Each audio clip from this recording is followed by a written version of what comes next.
So then, one question that one situation that always comes up is, for the 40% of, let's say, founders in this room and a lot otherwise, which have more of a product and tech background, may not have hired or managed sales and marketing people before.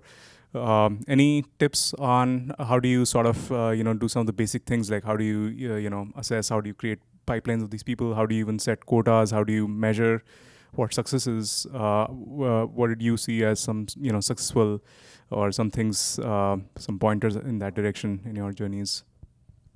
Since I'm sitting here, it always comes to me. So just go on and take it. Let's see.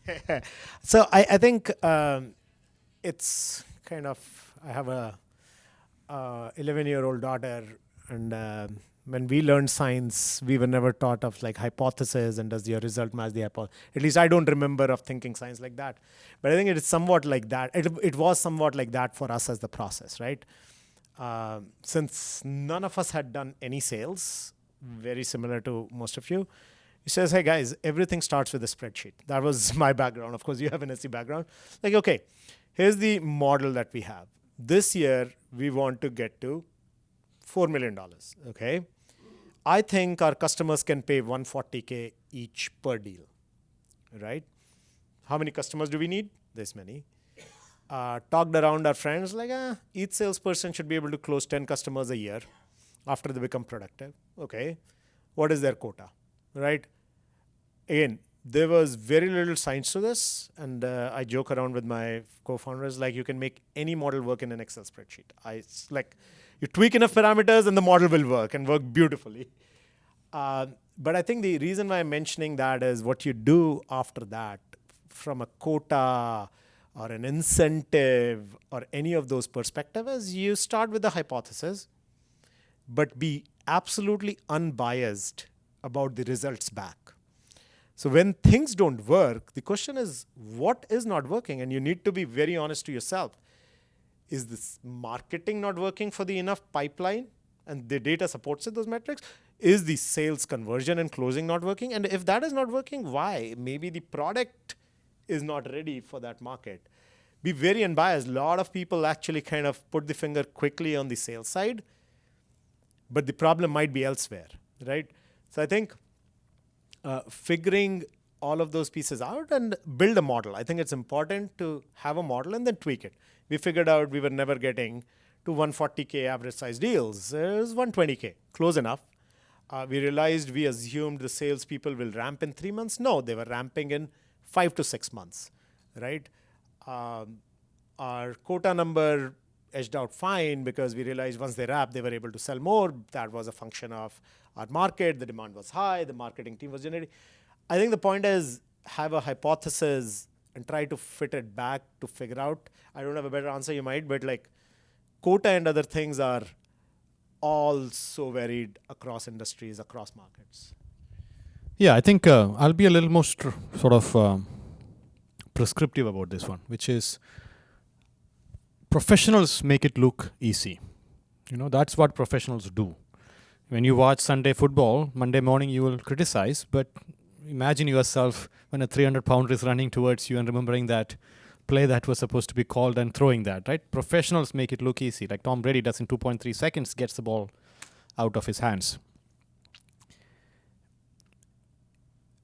If you come out of really competitive, really high-achieving schools like IIT, you are already at the top of when it comes intellectual prowess. Which means that there is not a single thing that you cannot intellectually compute and understand in theory, right? So the first thing I will say is that really respect the craft of sales.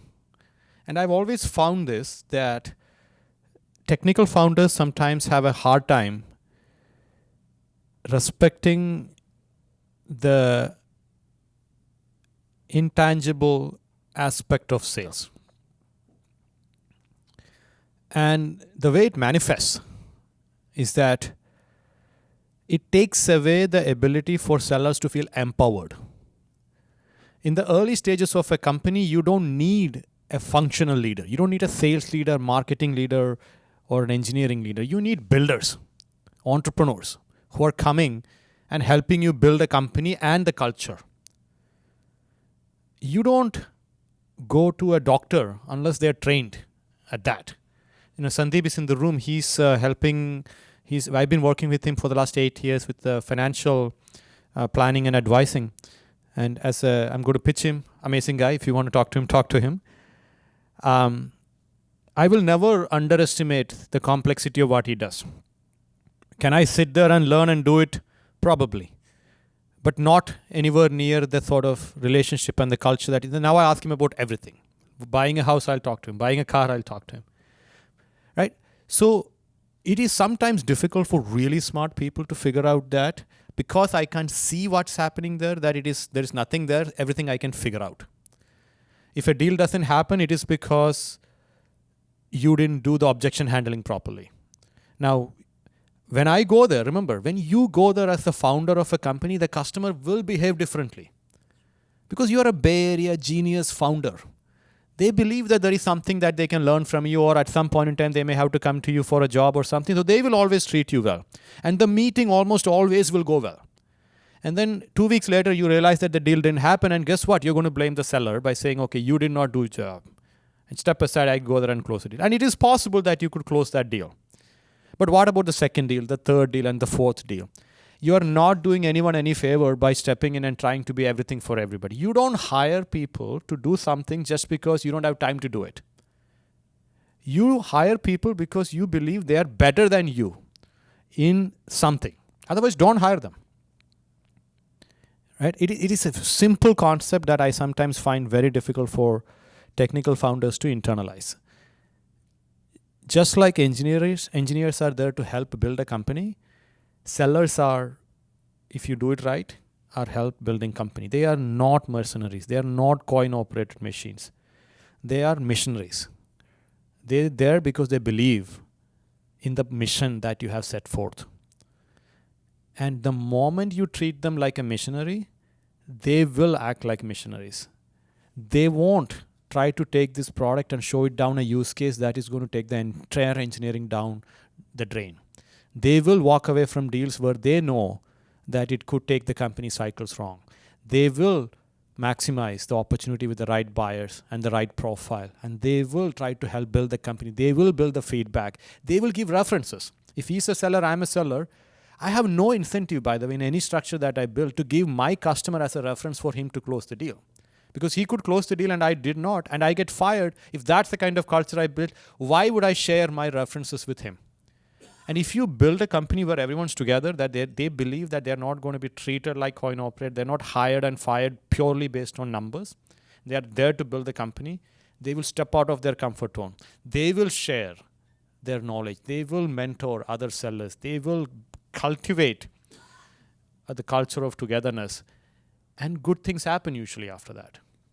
Yeah, I think one thing to add, that's actually super important. You cannot have your sales team, marketing team, customer success team second to anybody. I think it's actually a very interesting misconception. People's like, hey, engineering product teams kind of lead the charge, whether it's how much decision-making authority that they have. We actually did a very interesting thing, and I definitely helped first year. We couldn't do it second year because we were geographically separated. Is we didn't do our sales kickoff for sales only. We had everybody in the room. And that was tremendous because the sales people, when they connected and felt empowered, was crazy. And one of the things we did was we did the first 3 or 4 salespeople, they absolutely participated in the roadmap discussions for the first year. They were all there. At some point of time, it becomes a scaling question and you need to kind of handpick. But do give them that, because once you give them that, they understand that fact, which is like, hey, this customer's ask is unreasonable. It takes off the product roadmap. Let's not do that, right? And I think super important to kind of give them that footing and understanding. And salesperson is not something which comes after the product is built. So that's super important. It actually works really well. Engineers, they love hearing what's happening in the field. Right? They want to be in the field. They want to help. They want to make sure what works, what doesn't work, tweak the product. They want to be there. Salespeople love being taken seriously by the engineering. Imagine some of the good salespeople will stick around because they are respected by the engineers. They are respected by the product management people, as opposed to sell what's on the truck. I hate that, because if the technology is changing every 10 years, then you can take 5 years to build the truck, load stuff, and then give it to them. The next 5 years they're selling. There is no truck to build here, because by the time you build the truck and put stuff in there, things have changed. So there's a conveyor belt now. You are building something and salespeople are patching it and putting it to the customer. Customer is adding thing to it. You are taking it back and fixing, which means that there is no place here for sellers to come in, learn something, go out in the field and then do like these old Prometric technologies or EMC. The methodologies are still important, by the way, but that doesn't mean the same approach will work, which means you need a seller as much a builder as an engineer. And that is on the CEO.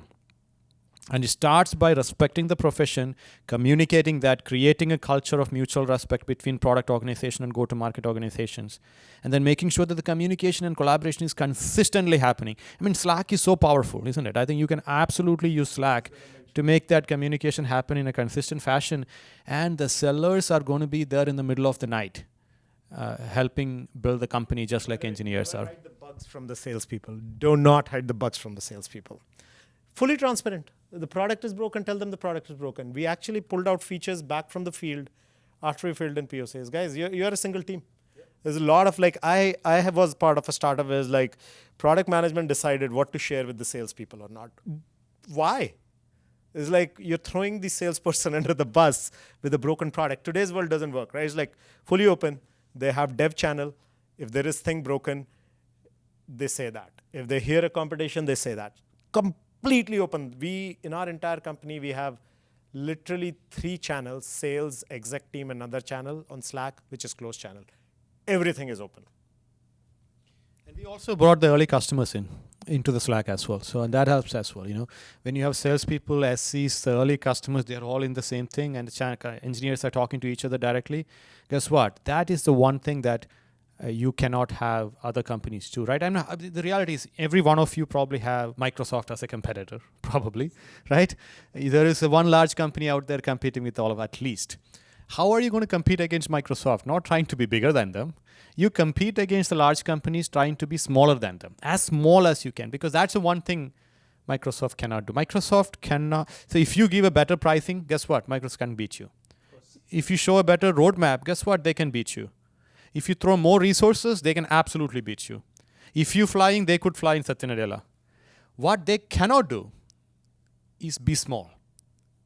Right? For example, at Thoughtspot, every quarter is over, I sign a letter for every single one of our customers with my hand. There's a printed thing. I'll sign something that I think is personal and then sign it and send it. Let's say that I send 100 of them. Chances are 80% will not read it and throw it away. 20% of them will open and look who the hell is Sudheesh and throw it away. Maybe one person will pick it up and say, oh, this guy is the CEO. He actually took the time to write. And let me see, is this a real ink or is it a printer? It is actually real ink. Wow. That Satya Nadella cannot do. Because Satya cannot write individual for every single customer Microsoft is closing because they're so big. Sales is a contact sport that happens where you decide it should happen. It should happen in your comfort zone or their comfort zone. They want it to happen in their comfort zone. We want it to happen in our comfort zone. So what is the freaking zone you have? The fact that you are a small little startup with 5 people. Now what does that mean? It means that all of us are on their WhatsApp. Will Satya be on the WhatsApp of every one of your customers? No. Will the CEO come and meet a lowly sysadmin or a storage admin or a network admin or an application admin? No. You can. So the fact is, the smaller you become, the more differentiated it is. And the beauty is, today, the biggest of big companies want agility. And agility comes from young companies. So the stigma associated with working with startups are gone. In fact, it is so cooler to work with them. As long as they know that you know what they're doing. That you know how to deal with complex organizations. And dealing with complex organizations has nothing to do with size. It's about what's inside, how you think. So you have to understand that this is a complex organization, which means that there will be multiple personas, multiple politics, multiple priorities. What production versus staging versus development will be, what the procurement process will be. You know how to deal with all of that, but at the end of it, you are so small that you are so personable and customizable, and you're always there when they need you. That's one thing your large competitors cannot do. So suddenly the battle is happening in your comfort zone. And the moment you change it, it's magic.